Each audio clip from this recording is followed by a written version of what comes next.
Continuing now on Newsmax Prime, reflecting back on the events of the past 24 hours, it's fair to ask, what role did millennials play in electing Donald Trump? Well, according to the exit polls, millennials were instrumental in getting Mr. Trump to that magic electoral number of 270. For more, we're pleased to be joined by Christi Kunzig. She's an attorney, also part of a think tank for millennials in New York City, and she also heads up Kira Media, a startup media company that focuses on political satire. Christi joins us tonight from Newsmax New York. And Christi, we really do appreciate your time. Now, when it comes to the millennials, Donald Trump saw an opportunity after Bernie Sanders dropped out. Here he was talking about that opportunity on the campaign trail. Let's look and listen. She's on the opposite side of Bernie. On the trade issue, she's totally on the opposite side of Bernie. A new audio tape that has surfaced just yesterday from another one of Hillary's high roller fundraisers shows her demeaning and mocking Bernie Sanders and all of his supporters. They're coming over to our side. You watch. You watch. Especially after Hillary mocks him and mocks all of those people by attacking him and his supporters as living in their parents' basements and trapped in dead-end careers. That's not what they are. So, Christi, obviously Bernie Sanders had millennials engaged. How successful was Mr. Trump in inviting those millennials to join his campaign for change? He was pretty successful at it, but I think that he lucked out with that. He really didn't target them as well as I was hoping he would.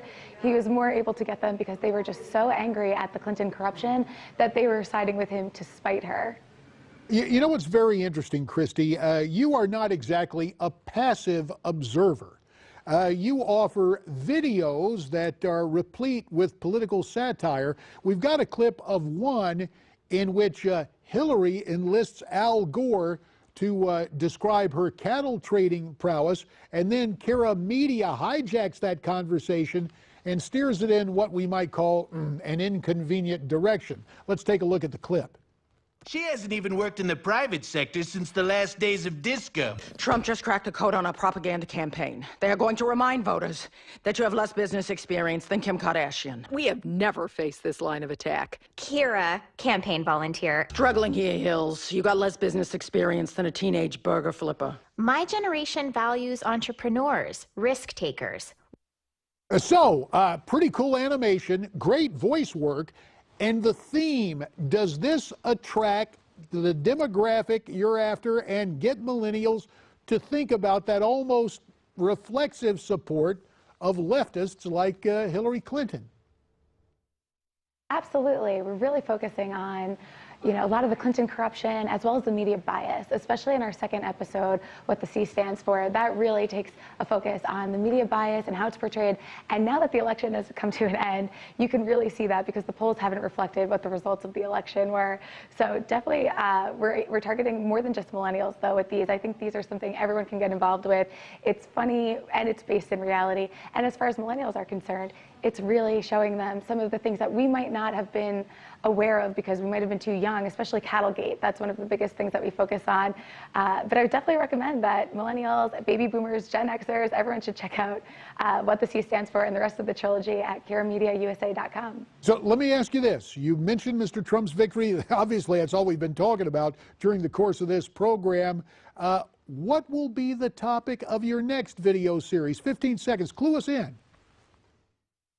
We have a couple things coming up. We're not only focusing on animated series, we're also going to have some documentaries. We have something about Saudi Arabia in the works right now, but you're going to have to just stay tuned and see what we come out with. You know, you got a future in broadcasting, Christi. Thanks very much for your time tonight. Christi Kunzig from Newsmax New York.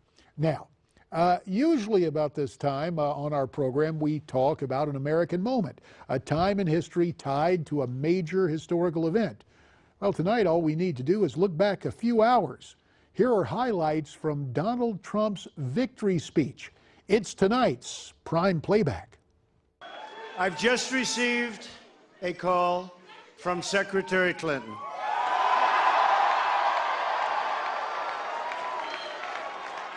She congratulated us, it's about us, on our victory. And I congratulated her and her family on a very, very hard-fought campaign. I mean, she fought very hard.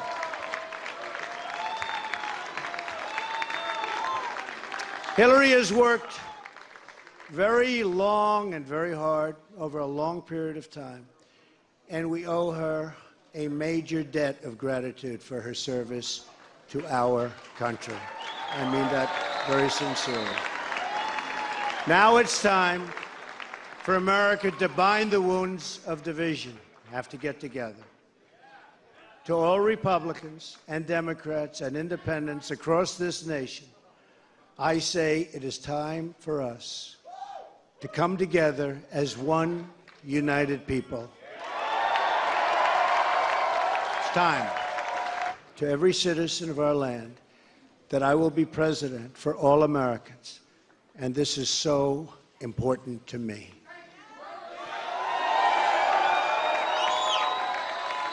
For those who have chosen not to support me in the past, of which there were a few people, I'm reaching out to you for your guidance and your help so that we can work together and unify our great country. As I've said from the beginning, ours was not a campaign, but rather an incredible and great movement made up of millions of hardworking men and women who love their country and want a better, brighter future for themselves and for their family.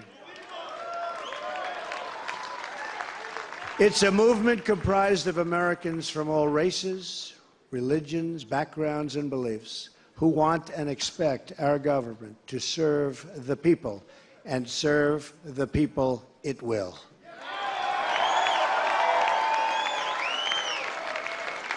Working together, we will begin the urgent task of rebuilding our nation and renewing the American dream. I've spent my entire life in business looking at the untapped potential in projects and in people all over the world. That is now what I want to do for our country. Tremendous potential. We have a great economic plan. We will double our growth and have the strongest economy anywhere in the world. At the same time, we will get along with all other nations, willing to get along with us. No dream is too big, no challenge is too great. Nothing we want for our future is beyond our reach. America will no longer settle for anything less than the best. And I can only say that while the campaign is over, our work on this movement is now really just beginning. We're going to get to work immediately for the American people. And we're going to be doing a job that hopefully you'll be so proud of your president. You'll be so proud. Again, it's my honor. It was an amazing evening. It's been an amazing 2-year period. And I love this country. Thank you. Thank you very much. A great victory speech last night by Donald Trump, but did you see over his shoulder his youngest son, Barron? Barron wasn't bored. He was, fighting sleep because it was past 3 in the morning on the East Coast. Hey, Barron, I understand the feeling after spending 8 hours on the air from 6 p.m. to 2 a.m., a long period of time. Now, tomorrow on America Talks Live, Nancy Brinker, Glenn Downs, and as always, your calls. That's tomorrow at 1 o'clock Eastern. Tomorrow night, we'll be looking for you back here. Curtis Lewa, Howie Carr, Maggie Howell, and Peter Berg. Till then, stay brave, stay free, stay tuned.